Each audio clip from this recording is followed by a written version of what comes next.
Are you a procrastinator or are you just lazy? And how do you know the difference? Well, if you don't understand the difference between those two, you could be using the wrong strategy to try to solve the problem.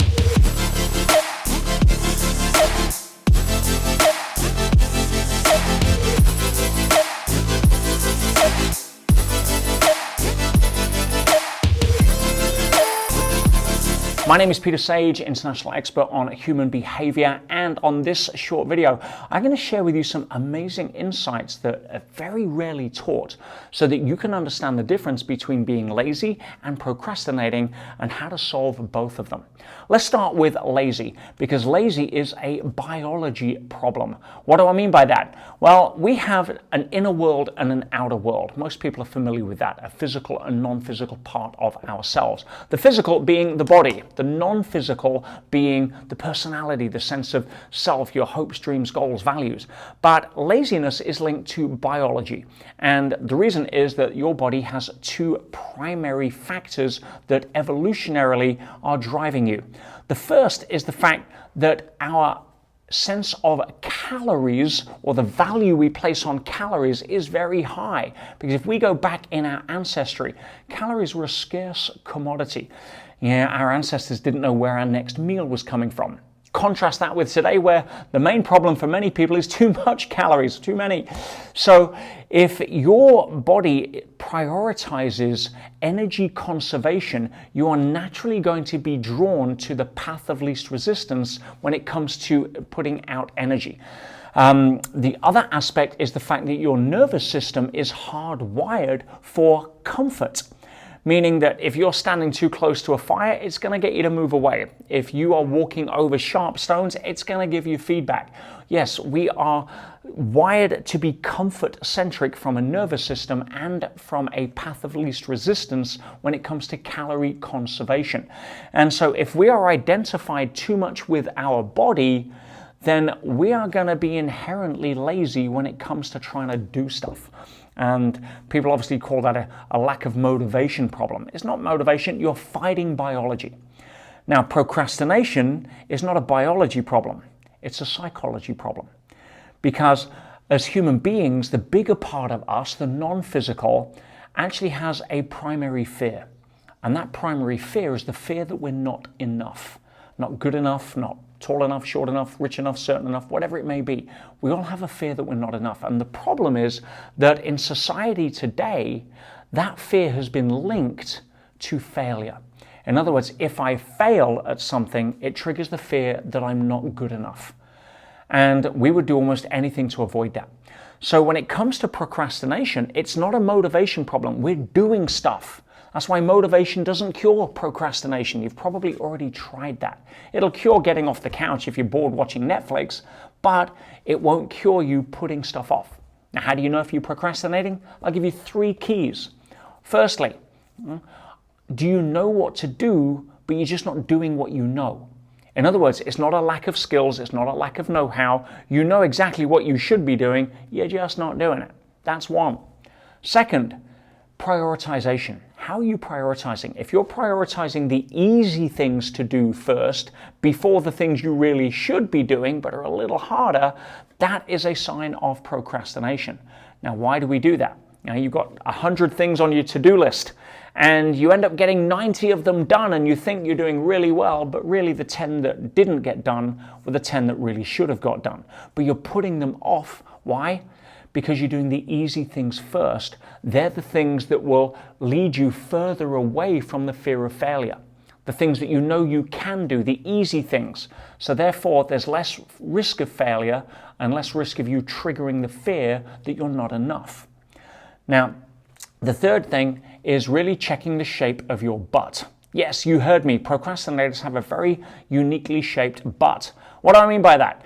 It means that you are an excuse machine. Well, I could do that, and I know how to do that, but I've got this other really important thing to do instead, like cleaning out my cupboard.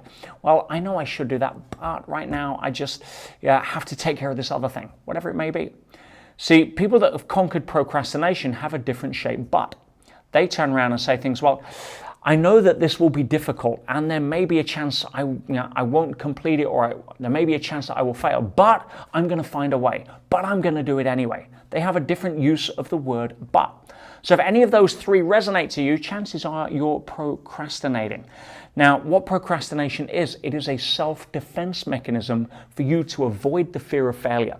Now, largely unconscious. Nobody wakes up and says, how can I screw up my life today? Let's procrastinate on the things that will help me live my dreams. No. So what's really going on? Well, look at it this way.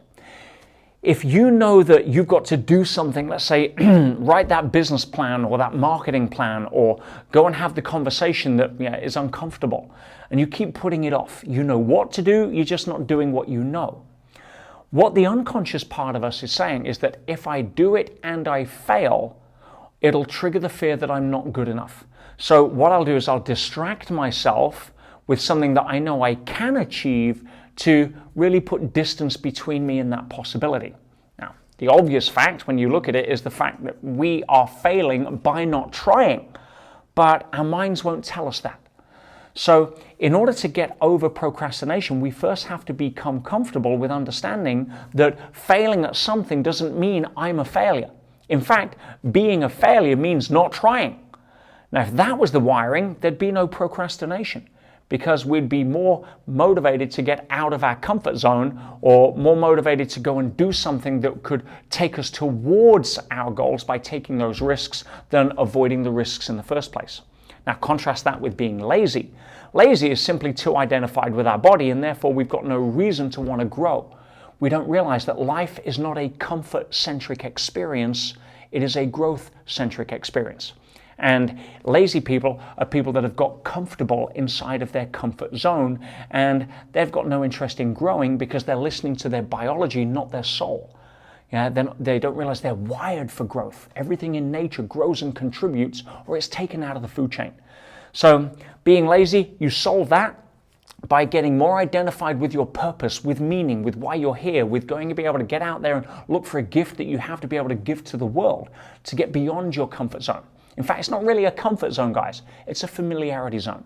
The paradox is, the more you stay inside your comfort zone, the less comfortable life becomes, because it's giving you the feedback that that's not where you should be.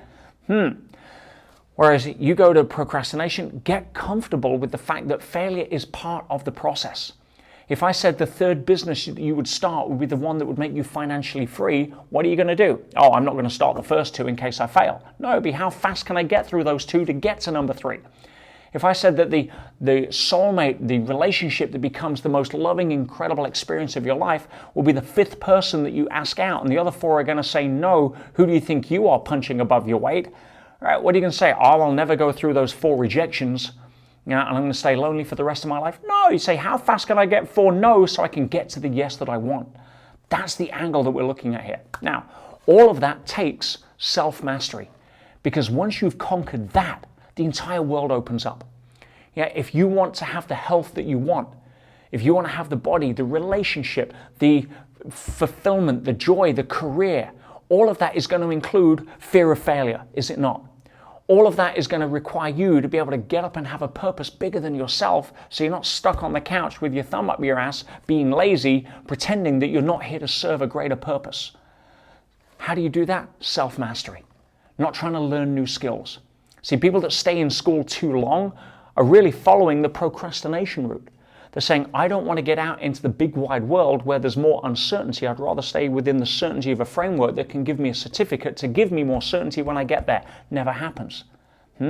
So if you really want to take the next leap, you want to focus on the one thing that's going to make the difference in your life, that's going to solve procrastination, it's going to solve self-sabotage, it's going to solve being lazy or not knowing what your purpose in life is.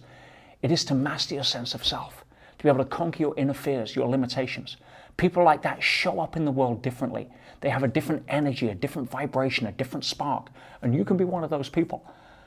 And I have a way of being able to teach that has helped tens of thousands of people.